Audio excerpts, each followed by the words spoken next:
Il était une fois dans un royaume lointain.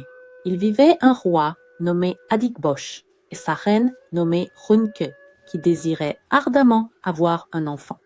Après des années d'efforts, leurs prières furent enfin exaucées. Ils ont été bénis avec un garçon en bonne santé.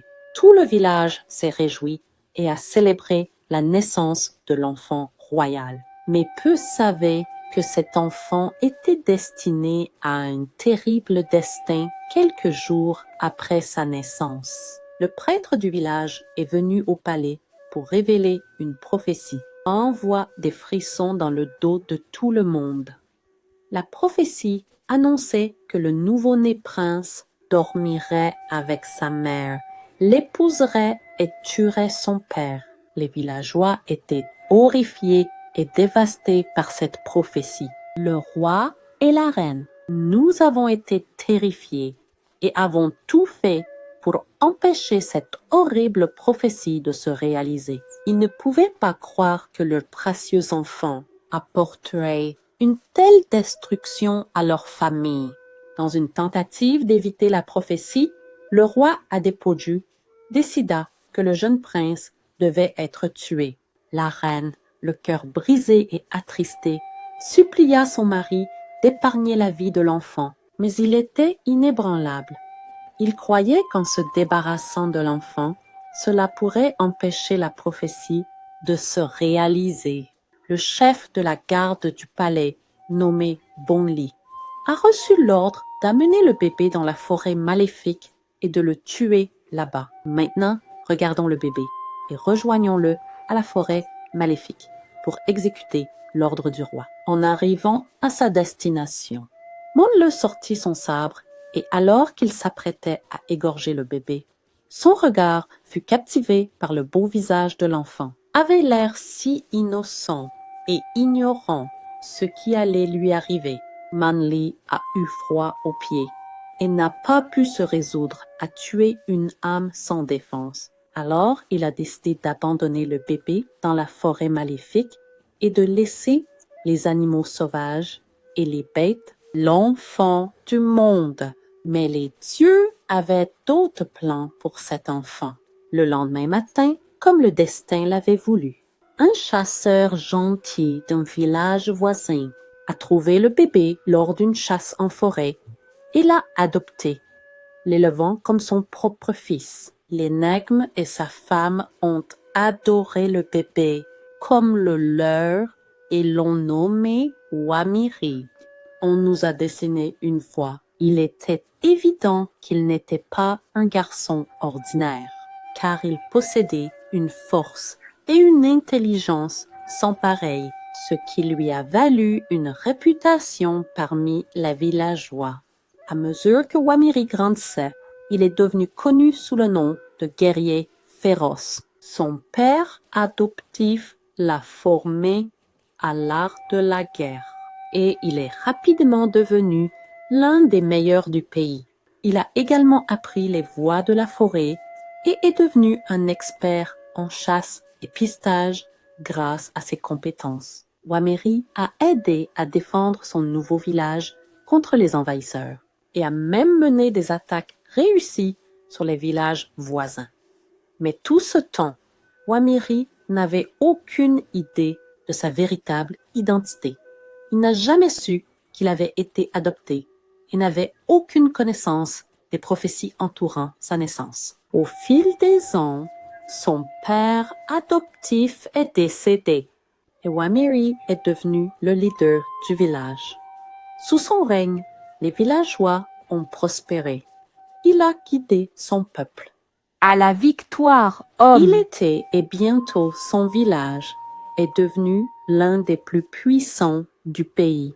Cependant, c'était lors de l'une de ses nombreuses guerres qu'il a mené une attaque sur un royaume appelé Ajayi. Wamiri et son armée ont mené une guerre contre ce royaume pendant des jours et finalement a conquis ce royaume le 7e jour.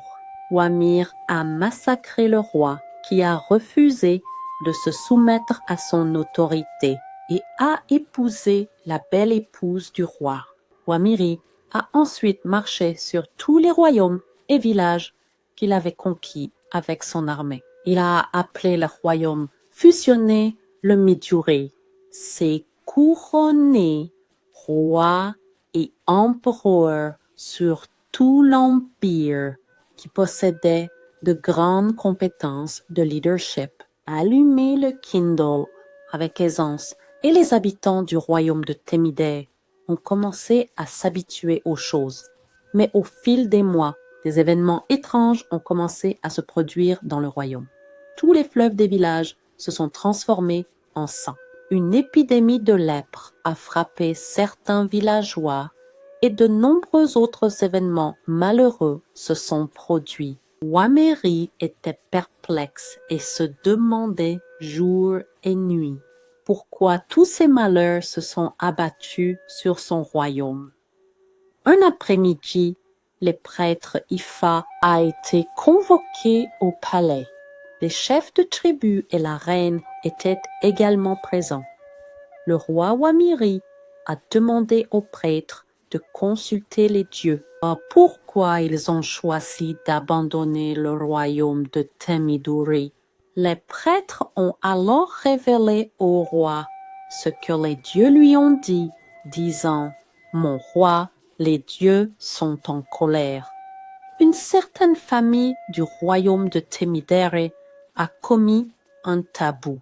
Wamiri a dit avec impatience « Quel tabou a été commis et quelle famille est coupable de ce crime ?» Les prêtres ont répondu en disant « Le tabou commis est incestueux, un fils couchant avec sa mère biologique. Ceci a été révélé par les dieux. » Le roi Wamiré, bouillonnant de tant de colère, jura qu'il tuerait toute la famille impliquée dans ce sacrilège, à commencer par le fils, participant à de tels actes impies. Wamiri a demandé de nouveau au prêtre comment il pouvait identifier la famille concernée. Le prêtre répondit en disant « C'est vous, mon roi. Vous avez apporté la pluie de chagrin sur votre peuple. » Le roi Wamer, avec beaucoup de rage, sortit un sabre et était sur le point de frapper les prêtres en criant « Comment osez-vous mentir à votre roi? Comment osez-vous vous Pharoko ?» Le prêtre a continué en disant « Les dieux ne peuvent mentir, mon roi. Vous êtes l'homme qui a apporté le malheur. Sur le royaume de Thémidère, vous avez couché avec votre mère. Et à cause de ces actes impies menant à une grossesse taboue, les dieux nous ont tourné le dos. » Wami a recommencé à transpirer abondamment, ayant l'air très confus, alors qu'il cherchait des réponses dans son esprit. Sa nouvelle épouse, l'ancienne reine d'Adjay. Je me suis précipitée vers le roi et j'ai vérifié derrière son oreille. Après avoir vérifié son oreille, il a immédiatement poussé un cri fort. « Je suis fini, cria-t-il. Il est tombé au sol et a dit « Tu ne devrais pas être en vie. Comment cela peut-il se produire ?» Tout le monde avait l'air confus. Weronk a continué. « Tu es mon fils. Nous avons essayé d'éviter cette prophétie. Ton père et moi avons essayé. Nous avons essayé. Tout le monde. » Et l'un des chefs a dû demander à la reine ce qu'elle voulait dire par ces mots, sans que personne ne le sache. La reine était la même reine Ronke, épouse du roi Adipoju, à qui tout avait été dit. La maléfique prophétie selon laquelle leur nouveau-né tuerait son père, coucherait avec sa mère et l'épouserait. Queen Ronka a raconté en larmes chaque détail de la prophétie vieille de 27 ans et comment elle et son alors mari ont essayé de l'éviter en tuant l'enfant, qui est évidemment le roi Wamirivo. Chaque morceau de la prophétie s'est réalisé. Wamiri a tué son père Adikpocho, qui était le roi du royaume d'Ajaï, qui a refusé de se rendre après que le royaume ait été conquis par Wamai. Wamiri s'est marié et a couché avec sa mère. Waitu était simplement la belle épouse du roi défunt et l'a même mise enceinte. Réalisant la gravité de ce qui s'était passé, le séisme, qui était également la mère de Wamiri, était remplie de honte et a décidé qu'elle allait mettre fin à sa vie. Elle ne pouvait supporter l'idée de ce qui s'était passé entre elle et son fils. C'est un tabou, pensait-elle. Oh, c'est un tabou. Elle a quitté la réunion et s'est dirigée vers sa chambre, où elle prit un couteau et se poignarda. Le roi Wamiri était rempli de dégoût de soi. Il était stupéfait jusqu'aux os, save pour son sort malheureux. Il ne pouvait pas croire qu'il avait causé une telle destruction, son propre royaume. Il se souvenait également avoir juré de tuer la famille qui avait apporté la guerre dans son royaume, en commençant par le fils qui a commis le tabou. La parole d'un roi est loi, et ses décrets doivent être exécutés sans faute. Cela signifie Roy Hamui. doit mettre fin à sa vie. Il est trop tard pour revenir sur ces déclarations antérieures. Le roi Wamiri se retirait à ses chances. S'est empoisonné. La morale de cette histoire met en lumière les conséquences de tenter d'échapper à son destin. Le roi Adepoju et la reine Ronke ont tant tenté d'arrêter le destin, de prévenir l'accomplissement de la prophétie et a fini par aider à la réalisation de la prophétie. Une autre leçon morale de cette histoire c'est l'importance de l'empathie et de la miséricorde. Si Wamiri avait fait preuve de miséricorde envers le père du roi Adekpodri, il ne l'aurait pas tué et n'aurait pas regretté son acte plus tard. Pourtant, mettait également en avant l'équipe des pieds que tenter de changer son destin peut conduire à des issues tragiques. De plus, nous avons vu l'importance des déclarations et des outrances. Si le roi Wamiri n'avait pas annoncé avec colère qu'il tuerait la famille qui a commis le tabou, il pourrait encore être vivant aujourd'hui. Merci d'avoir regardé. Assurez-vous de vous abonner, de liker, aimer, partager et rester à l'écoute pour le prochain.